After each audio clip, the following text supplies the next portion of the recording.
And rioters breached the ICE building in Portland, Oregon, with reports indicating that several federal law enforcement officers have been injured. An emergency meeting at the Pentagon is focused on Israel's request for U.S. military intervention in its war with Iran. President Trump's military parade concluded with a spectacular fireworks finale. Chinook helicopters soar over the Lincoln Memorial in a show celebrating the U.S. Army's 250th birthday. Trump administration reportedly not considering direct involvement in Israel's war with Iran at this time. A Texas state capital has been evacuated following a credible threat directed at state lawmakers. Crown Prince Mohammed bin Salman claims Israel is doing everything in its power to provoke a U.S. military confrontation with Iran.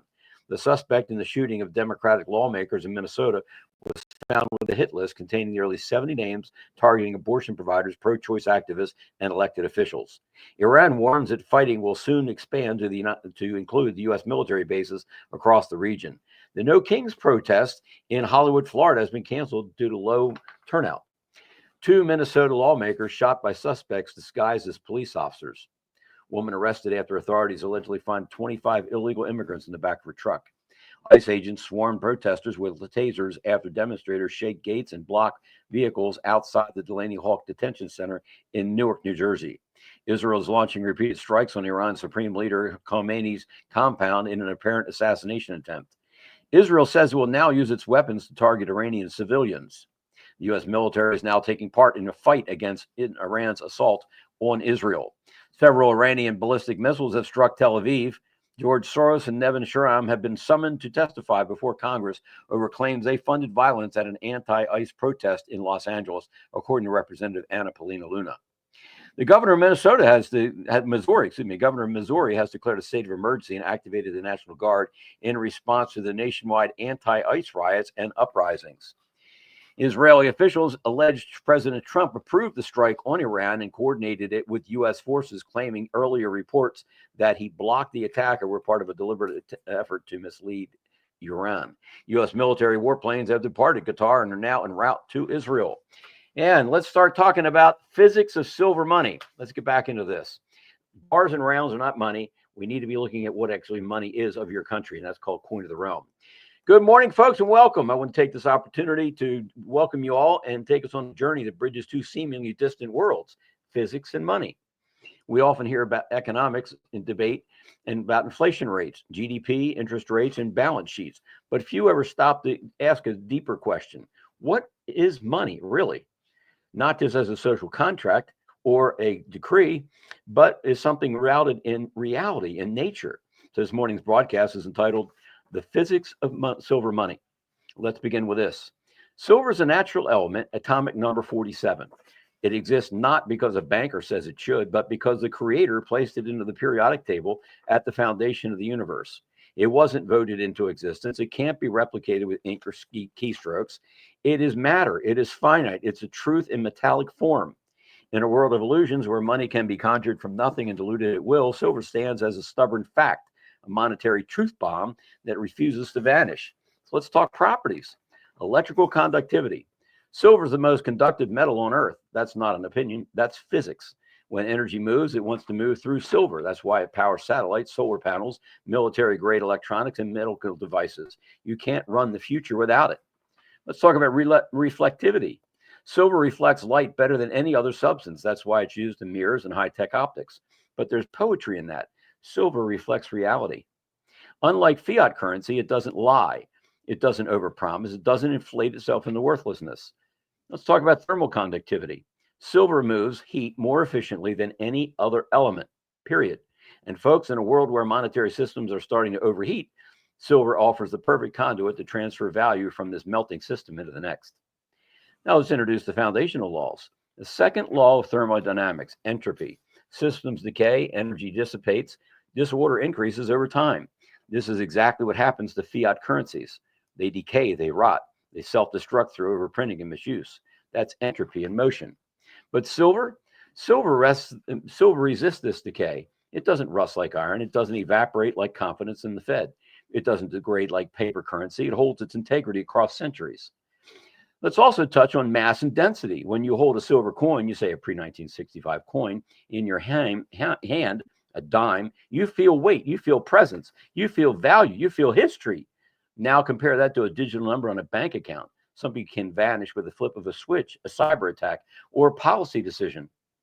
In physics, we also have the law of conservation of energy. Energy cannot be created nor destroyed. We've talked about that. Only transformed.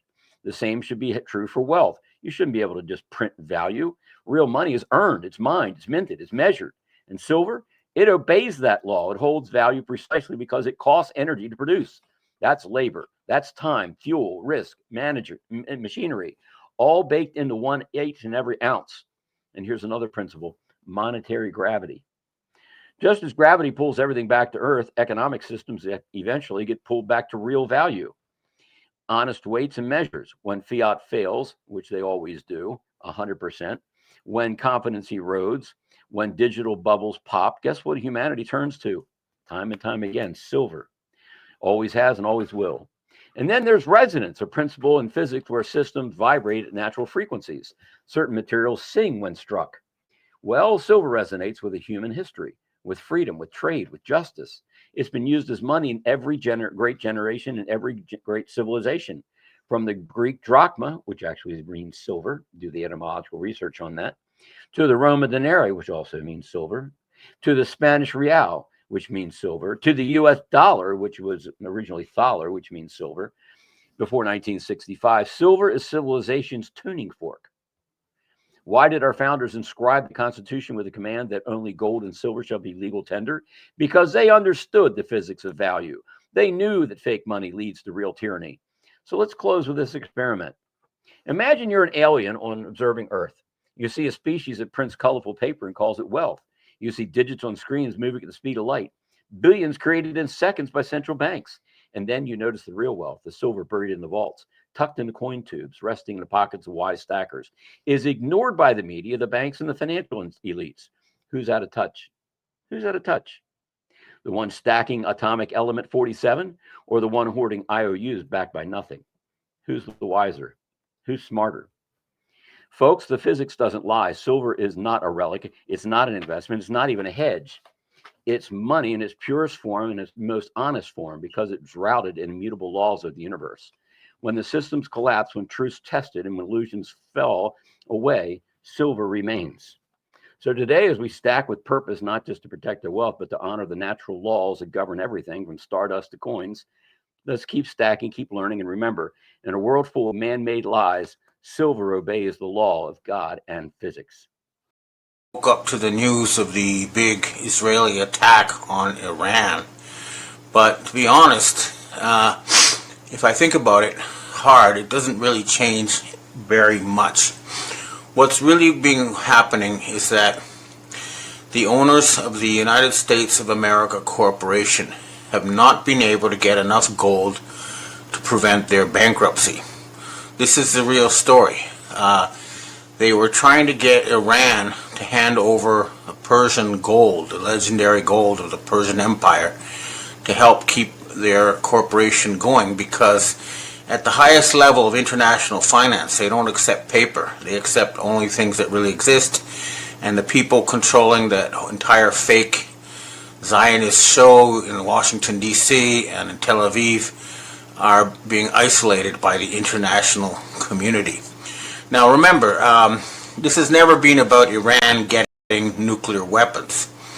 The first time that Israel said that Iran was about to get nuclear weapons was in 1992.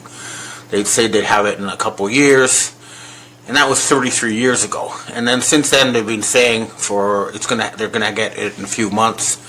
Iran has always had, or they've had nuclear weapons ever since George Bush Sr. gave them missiles equipped with neutron bombs. You know, those are the ones that kill people but leave buildings intact. And I got that information from the son of the Shah of Iran directly. During the Iraq War, the Iranians offered to hand these missiles back to the United States. President Obama refused. The point being that this is all fake. And I think what triggered the attack at this moment was just sheer desperation. The other thing is that the Iranians were given a huge cache of Israeli nuclear documents, and one of the most damning things in those documents, I'm sure I get the name right here, is that the head of the International Atomic Energy Association, IEA, the people who are supposed to be overseeing the nuclear negotiations with Iran, is actually a Mossad agent by the name of Rafael Grossi. So basically, the Iranians had documents to prove that this whole nuclear thing was fake and that the IAEA was a fake, compromised institution. So what they do, they try to blow everything up. But remember the Mossad motto, through deception thou shalt wage war, and I guarantee you they're wildly exaggerating the extent of their attack on Iran. And Israel is a tiny place. It's no bigger than New Jersey. And if the Iranians wanted to, they could wipe it out with hypersonic non-nuclear missiles. And as far as I can tell, the U.S. military is not going to fight for Israel. A lot of other things that are happening that they're trying to distract us from. The big one, of course, being the LA riots, which were obviously hired goons. And I want you to look at this clip here about how this is done and has been done for the ages, and through the ages, how they call it gladio or whatever. They send in terrorists, people cause mayhem in order to justify a takeover. And this is clearly what's been happening in Los Angeles. And another reason these riots are being instigated, or were being instigated in LA, is to cover up for the fact that investigations are closing in on a major arson attack on that city. For those who can't remember that far back, LA was hit with a massive arson attack. And now take a look at this video showing how all the fires in LA started simultaneously.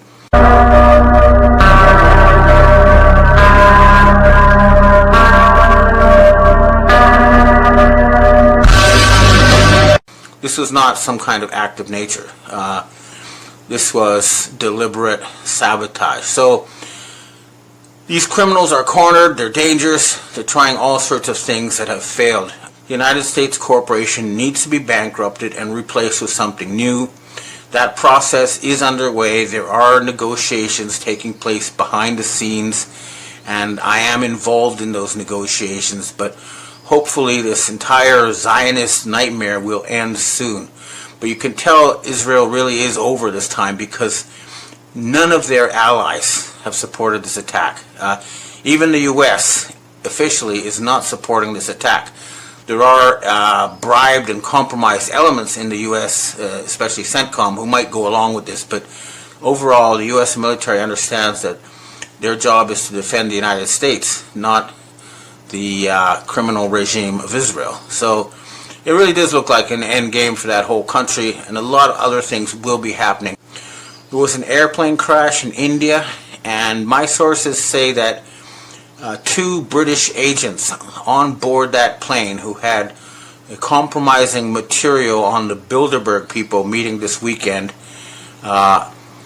were killed, and that's why that plane was taken down. It was taken down remotely, and so at this point almost all the plane crashes we've seen in recent years have been deliberate sabotage, because in the 1990s they put in mechanisms on airplanes that allowed them to be remotely controlled against the will of the pilot.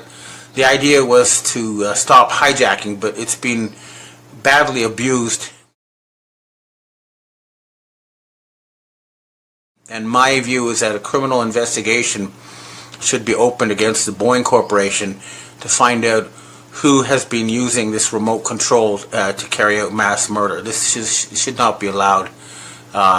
And it will be paid for. But this is a sort of criminal regime that we're seeing that's on its last legs for sure. The other thing, of course, the other reason why they're freaking out and trying to start World War III is because The wheels of justice are grinding slowly but steadily towards their pedophile crimes. And this is not about, they're trying to spin the story now like, oh, well, a billionaire got fooled into sleeping with a sexually mature 15-year-old. Tut tut, that's not nice. This is not what this is about. This is about torturing and murdering prepubescent children in front of cameras. Okay, that's what's on those Epstein tapes. This is not about a guy, sort of having sex with a sexually mature but young woman. No, this is about torturing and murdering children on video. That's why they're so scared. And that's why they're fighting tooth and nail to stop this from coming out. But it is going to come out. And the other thing, Robert F. Kennedy Jr. is slowly but surely turning around the U.S. Medical regulatory establishment to once again support science and truth. And this is leading directly and inevitably to the mass murder by vaccine that was carried out by the heads of the pharmaceutical corporations. So again, even though it looks like the end of the world, it really is the end of Israel and the end of the Cabal. And this Friday the 13th will go down as a huge defeat for these people.